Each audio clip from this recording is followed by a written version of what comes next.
Michael from Miami. Michael from Miami. I was in. Bro, you were in my neighborhood 5 miles away from the house. I could have given you a ton of good restaurants to go eat last Wednesday night. I didn't have the time to go out at 8:30 at night. No way. I wasn't going to do that. I was too tired. Well, I mean, I've been in around the media environment and ecosphere around here for like 25, 30 years. I never heard of those guys. It must be some type of internet-only deal that, that shows up. How do they even find you? Well, he's interviewed a lot of people, and I don't know. I think there were people who were tweeting at him or something like that. I'm not 100% sure what it was. He interviewed Kolinsky and Pac-Man and stuff, so they kind of went asked for Sam, I believe. Yeah. Well, good for you. Congratulations. But those guys are a non-entity as far as any kind of local profile down here. They don't exist. I think he just moved to Florida a couple of years ago. I'm not sure. But yeah. Well, the area you're talking about, I think I know which Chase Bank it is too, by the way. And the Marriott you stayed at, like I said, is literally 2 to 3 miles, 5 miles away from the house. So it's kind of funny. It's kind of an industrial area. It's not terribly attractive, but no. I'm glad you had a good trip out of nothing else. It sounded like you made some progress with those guys, which is a thing in and of itself. But, yeah, it was fun.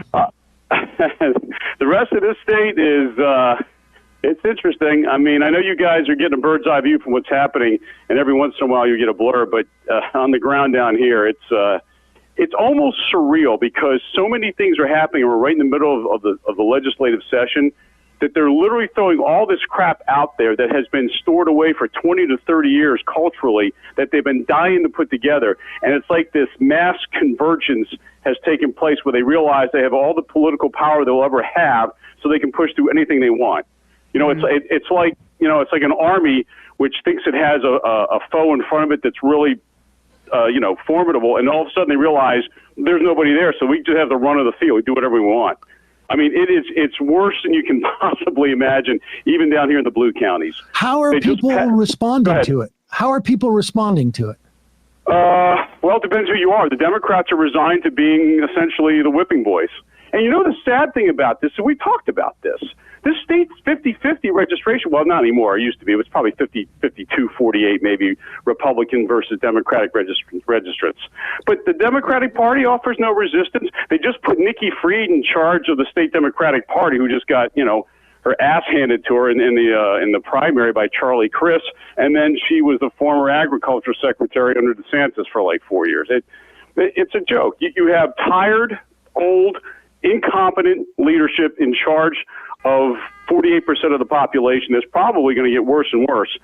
And as we've talked about before, the state changes almost on a daily basis. All those people, all those situations that took place during COVID who got tired of restrictions and tired of cold weather and tired of whatever, they saw this area as the promised land. I can't begin to tell you the absolute revolution in the number of people and the type of electorate that now exists as opposed to what existed just 4 years ago. I mean, it is literally a tidal wave. It's all red, race right? that you hated it's in red. Illinois and New Jersey and Pennsylvania and Maryland and New York, they're all here. They all moved here. Well, they all came down, and now they run the show. And to answer your question, they're happy because they think this is somehow going to be a barometer or a laboratory for the rest of the country. But the problem is, and this is what, you guys, the smart people have figured it out, but DeSantis is a guy who has been hitting single A and double A pitching. By the time he gets up to the major leagues, he's going to get his ass handed to him. He has no conception of how to think on his feet. He has no conception of how to deal with any type of controversy or if someone presents a contrary view. He's not built that way. He was never built that way. He literally, I almost struggle to say it. He's like a horse that was like 40 lengths behind, and all of a sudden all the old horses broke their legs, and now he's winning the race by 20 lengths. With the exception of Trump. It's interesting. Because he's never had to fight through anything. This thing has literally opened up an enormous field of opportunity that he's just driving through. It's interesting because on that podcast, actually, they were, sort of espousing, like he the other day, I noticed that like the guy is so powerful, he won by 1.5 million votes. Well, Rubio did too, and he ran against Charlie Crist, who lost in three different parties. But what's interesting also about Florida that's happening is that in the same way that we have like congressional districts where things have like started to sort themselves out. In some ways, part of it is gerrymandering, but the idea that like we have districts where fewer and fewer districts where that are Republican controlled that a Democrat can win, and where a Democrat is controlled that a Republican can win. In other words, like the numbers are like steamrolling. And if you come out of one of those districts, you don't have a sense, particularly I would argue if it's a Republican one, because their perspectives are so far from the mainstream or even like independents that they have no sense of like that they're in an echo chamber.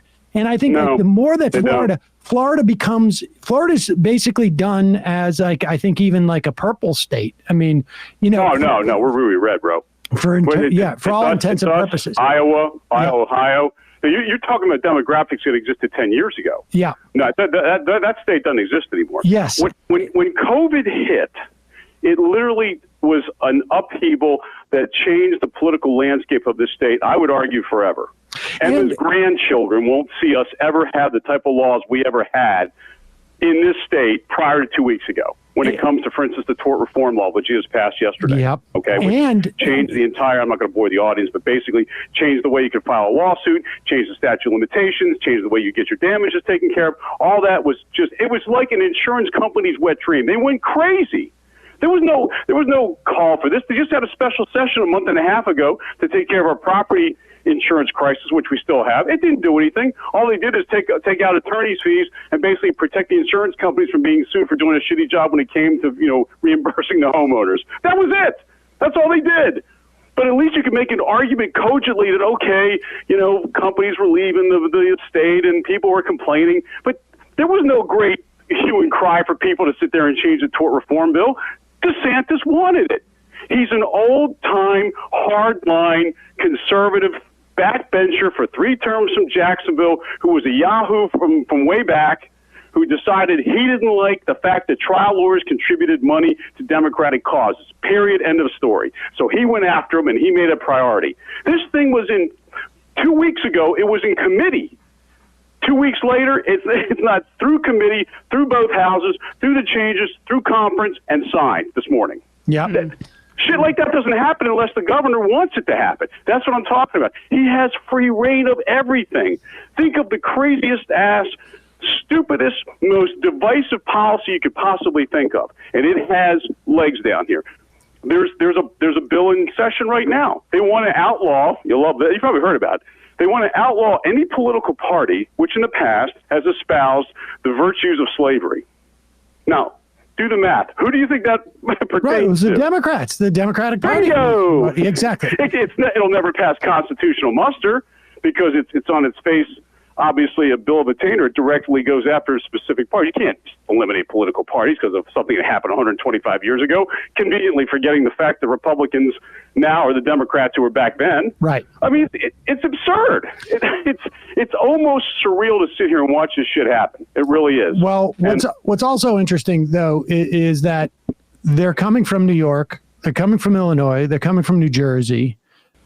These states got a little bit more blue. Michigan. How about Michigan? What do you guys think is happening in Michigan?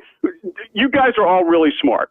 What's the difference between what Gretchen Whitmer's had to do in Michigan and what's going on in here? What happened? That was a swing state. I don't think you can call it a swing state anymore. Yep. And what's the difference? Yep.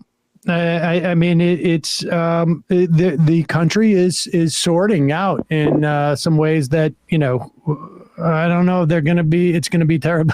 It's not hopeful. Let's put it that way going forward. But I think DeSantis, it's going to be interesting if Trump actually goes to jail, which it's hard for me to imagine that would be the case, but it's not completely inconceivable. I think the clock would somehow run out before, we get to the election and whatnot. But if DeSantis manages to beat Trump in the primary, which I think is highly unlikely, not going to happen. I don't think it's going to happen. But I'm curious, what do you guys, Emma and Bradley? I know he's not there today. Sorry, forget the other fellow. Matt's not there. What's your perspective of DeSantis from a a long distance view. What do you guys? I know you. I think he's you're like probably Scott posted Walker. in. I think he's like Scott Walker or Giuliani. I think there's a lot of excitement about him in his home state, and when he steps outside of it, it's going to look like he's going to be ridiculous.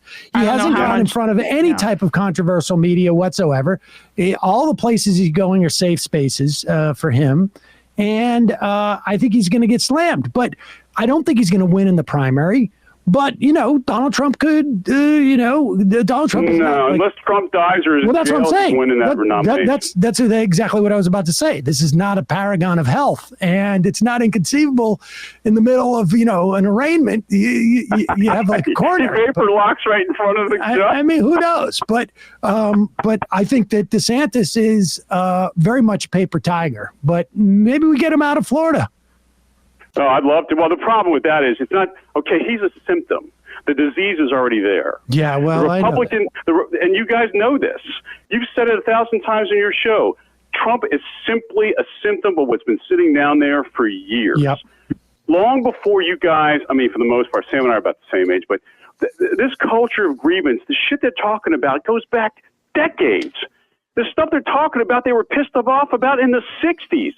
Whether it was busing or integrated neighborhoods or having to deal with, women in the workforce. So they have held on to this stuff forever. And now they finally see an opportunity to spew all this shit forward. The economic stuff you guys talked about earlier is legit. I mean, there's no question that people benefit from child tax credits and the other unemployment extension and the extension of other things down here. But they would rather hate their neighbor and feel better about it and be told that the gay guy down the street and the trans couple down, who they couldn't even find, by the way, you're better off with those people being hidden away than anything else. Well, you know what occurred to me? People say, well, they're voting against their interests. No! That's their interests. That is their interest. That's what they care about. Michael, that's what they like. Great to hear from you, man. Appreciate the call. Stay in touch, friend. Good seeing you. Take care. I mean, I remember, like as a kid, the big controversy was like, Ms. or Miss. Like, do I really have to say Ms.? Like, honestly, like this sounds ridiculous. I don't even know if people use any of those anymore. Like, I don't, in my life, even at my age, like I don't find myself saying Mrs. anybody or Ms. or whatever it is. But this was a big controversy.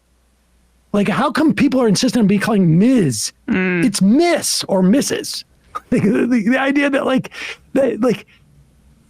that's what's so childish about this, I don't, he, she, they, I can't figure it out. Like, all right, well, then just do your best and don't be a jerk. It's just unbelievable to me that people are this arrested in some way.